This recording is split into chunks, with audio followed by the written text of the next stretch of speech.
Well, everybody, it's John Deere. We just got her out. We haven't done an oil change on it in about a year, and it's had a couple of sessions up at the fair. So we're gonna.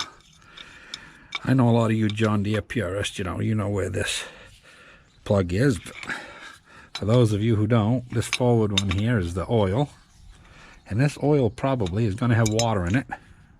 It usually does. Yeah, there's water on my hand right there. Pretty nasty looking stuff. That's what happens when you let your tractor sit out in the weather. And we just got 2.5 inches of rain in the 5-gallon bucket that was on the top. Actually blew off. So we've got all this slime in this engine. I better pick up that plug or I'll be looking for it. And anyway, you can see there's a lot more of it than what there should be. It's because it's right full of water. And I knew as soon as I went out there and saw the bucket off, I'm like, oh boy. So anyway, I'm going to, boy, I put a lot of water in it the other night. It's been sitting here for about a month here without using it. And I don't know when that bucket blew off. But there's way more oil there than what there's supposed to be. So we just got a savvy mess inside the motor. We'll clean her up here in a little bit. We'll talk to you in a second. Well, we're back. I got this thing unbolted where you get into the base here. We'll see if we can't knock this loose.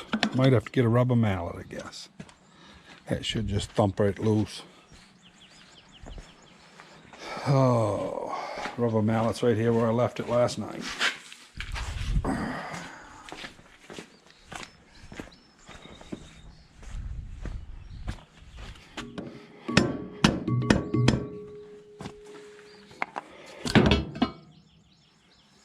Beautiful, what a mess.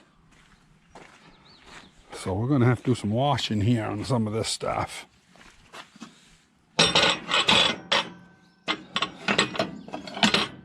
There we go.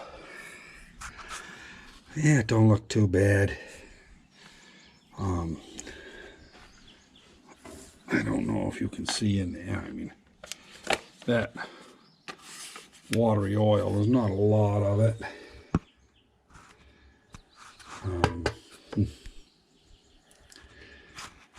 You know, it's laying around in there. I'm gonna get a little spray bottle and put some gas in it,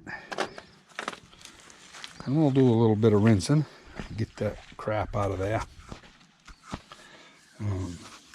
That top rod.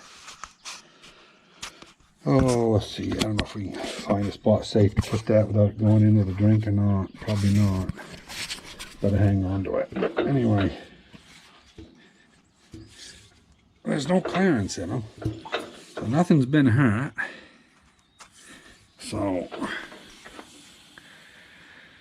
yeah, all that old muck down in there, I'm gonna take that. I'll put the drain plug in. I'll put in about a quart of gasoline, get a brush. We'll do some washing down. Show it a little love that it deserves. And anyway, at least you've seen what it looks like. Yeah, this right here is your oil filter cover. And if you're going to take these things apart, it's not much of a big deal. You just have to pry this little snap ring off. So if you hold that down, you should be able, and I say should, be able to start that. Sometimes they can be a little bit of a pain, but there you go. Just roll it right off. And make sure there's no grinding dust around. Basically, well, yeah. Could tip it upside down too. But anyway, down in the bottom, underneath the springs and everything, there's usually a lot of mud. This doesn't have much mud, it's just got that water and oil mix, because I do take it apart every time I change the oil, even though it doesn't look like I've done it for 10 years. It gets washed out every time I do it. So we'll go give that a quick rinse, and we'll be back in a second. So anyway, after you get all your parts washed up, make sure that you put this copper gasket back on, or you will not seal. And this goes on. This is a quite extreme bevel, so you've got this washer that the spring sets on. It gives it a flat area to set. Even though this is kind of a funny looking spring, just sets in there loose. And then we take our dish. There's really no right or wrong. As far as I was just seeing if one side was warm more than the other, but it all looks pretty good. So that goes in next. And this piece here, you have to make sure it's on the top, because this is actually what holds that snap ring in. There's a little bit of a bevel on that side right there. One side will have more of a bevel than the other usually. That side that's got the biggest bevel on the inside wants to go down. That pinches this piece so that it can't come loose. And once you get it all in there, you just have to snap it around like that, and then you can see that bevel comes up and just kind of pinches it. And this here now is ready to go back on with a new filter. So anyway, we'll migrate back out to the tractor. Now, as far as the oil filter, I've got a pair of John Deere A and B. It's a 51242, and that's a Wix number. If it's a Napa number, it's just a 1242. And I've got some of both. They both come with the gaskets, you know. That's your Napa one. So I've got a bunch of those in stock. And they do fit an A or a B, and I believe they may fit an H.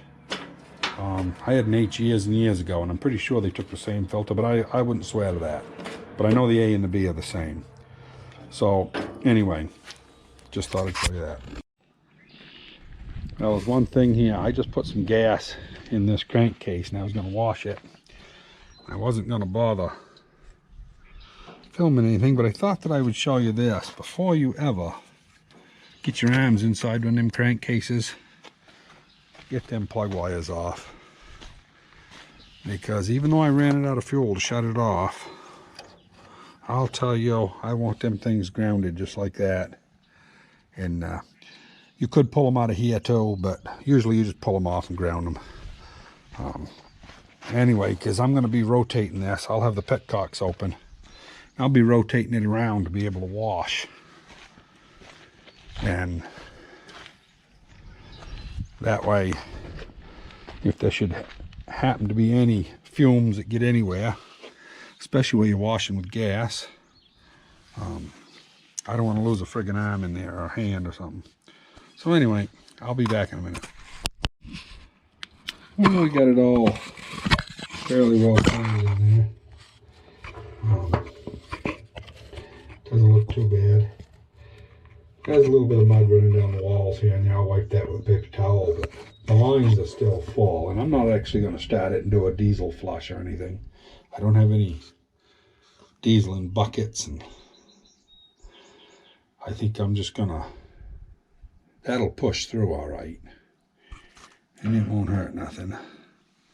So I'm going to let that just stay open to the air for 5-10 minutes. While the gas flashes off to make sure it's dry.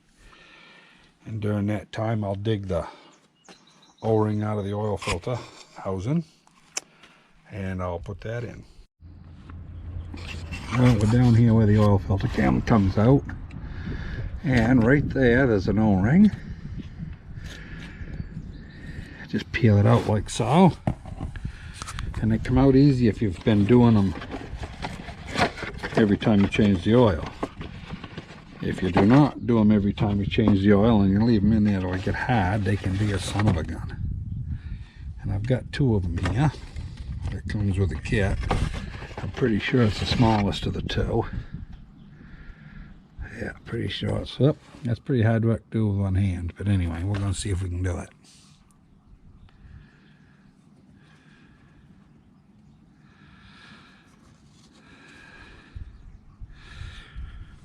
So that's all there is to it. You just get it stuck up in there.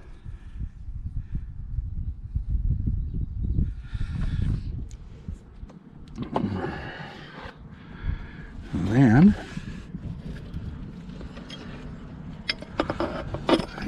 all you do is just spin that up and start that bolt, and that thing will center itself in there.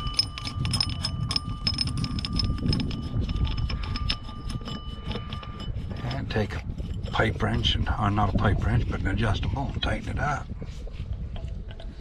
Which I don't have down here, but I'll get in just a second. Or maybe I do have it. I guess it's right here. So anyway.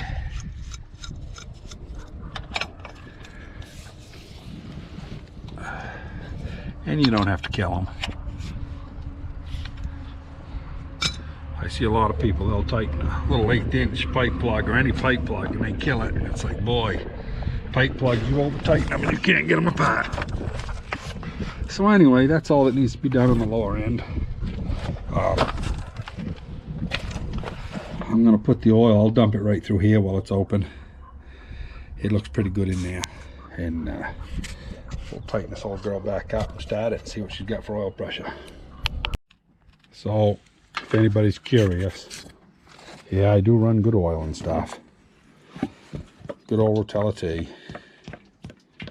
With Gurglet in the top. I'm pretty sure, as I recall, these take 2 gallons. But I do have the drain, the petcock open. And we should, after that, this is the 2nd gallon. Pretty sure it should start to drip out it, but of course it's sitting on a side hill too, so.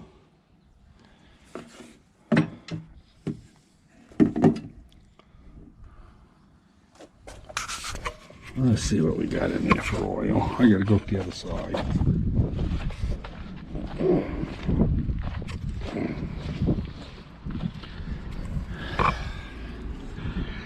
Yeah, I'm pretty sure. Yeah, we're right there at the test cock. If it was setting level, it would be running out of it. So it's not gonna, because it was setting on a side hill. But I'll shut that up just to make sure that we don't forget about it being open. So she's full of oil. Well, I gotta wash that cover up and then we'll put that back on. Well, we're over at the Pat sink here. Not much of a patch wash of it. Same guy that gave me my welder over there gave me this. He wanted more room in his shop. And he actually, him or a friend of his made it. And not a bad wash system. Just got diesel fuel in it. I don't mess with all these caustic and harsh chemicals if I can help it. Diesel's bad enough.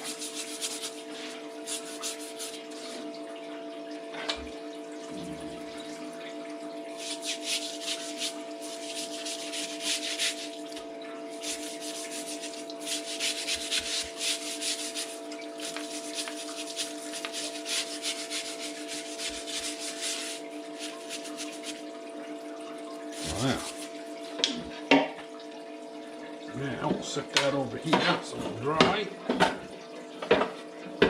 We'll take it down here, see what this looks like. A mess. Yeah, looks like it ought to be rinsed. Rinse that down through into the base.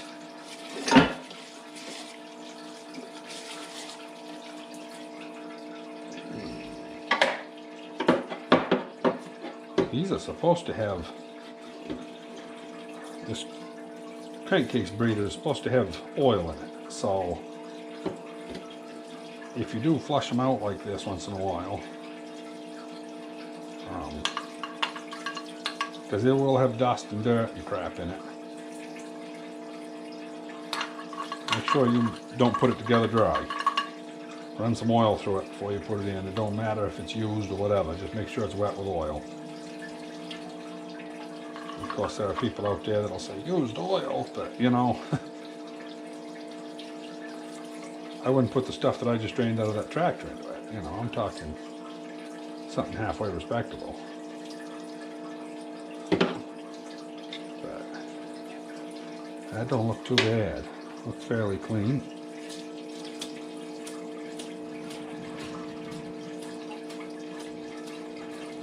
I'll go outside and sling that for a minute, and then we'll put some oil onto it. And I think we'll be all set. Paper towels, yeah.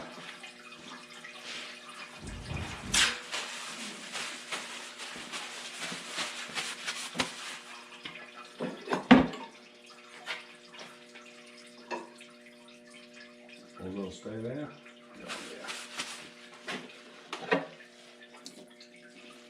Go.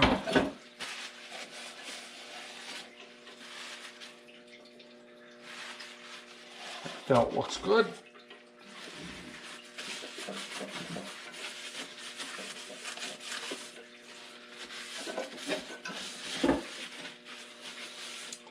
There, we'll see outside in just a minute. Well, so we got that cover back on. I haven't got the bolts tightened yet, but I got the filter back on. And all you really need to do is that right there. Just give it a good dose of some clean oil. That was what was left in the bucket. That'll saturate that filter. I'll go get the other piece and put on top. And that crankcase filter's all set. And I just got to tighten up these bolts, which I guess I can do right now.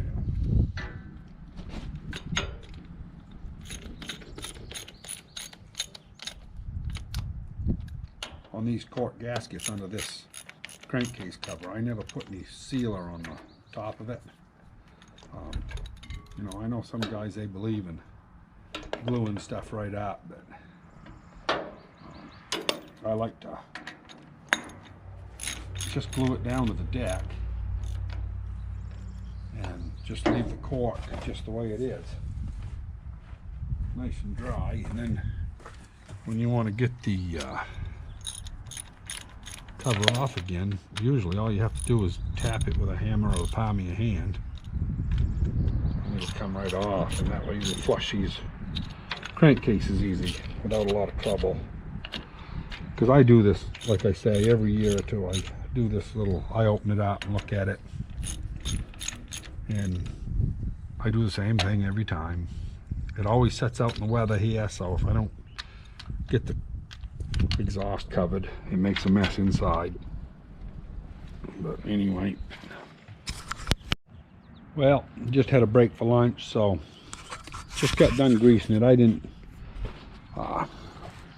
you know, film that or anything, but for those of you who are not real familiar with these John Deeres, you've got a grease fitting on each cap, one in the center that takes care of your front end. This up here is filled with 140 weight grease. I believe I got STP in it right now. Works the best. There is a grease fitting up here, and I actually think that it might call for oil, but I put 4 shots in it every year. And there's just a few grease fittings on the back. There's not many grease fittings on one of these. Each axle, I believe they call for 8 shots in each one. I do 8 shots about once a year. I give it 2 shots here, 1 on each side. Give it 1 shot on your clutch, 1 shot on your steering. And a lot of guys that, you know, they doll these things all up, and then they go to the shows with it, and they run them dry on a lot of those places because they don't want to make a mess. But it really does make them steer better if you grease that bushing. So anyway, I'm gonna put you up here and we'll see if this old girl's got oil pressure now. Hopefully it comes out a little better than it did here earlier. And I got to put the spark plug wires back on too, or I'm going to crank for a little while.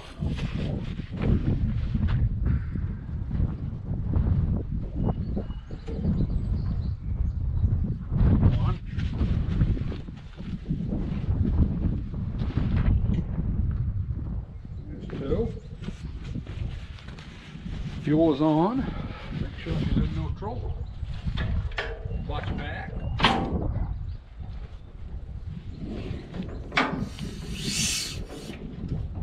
Choke.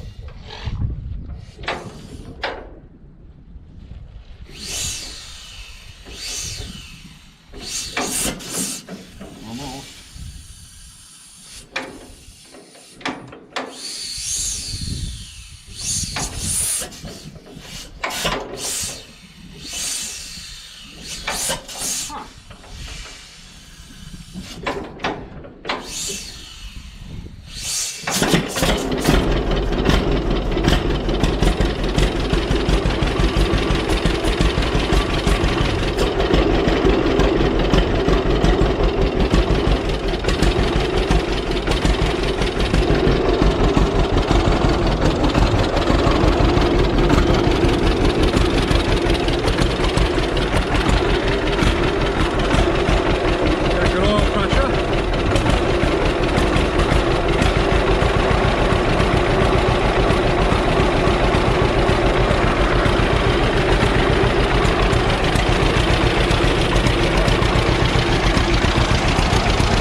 All there is to a oil change. Of course, this one was a lot nastier than most, but yeah, we'll drive it up front and pack it.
whenever you leave those tractors idling, you should always put the clutch in gear.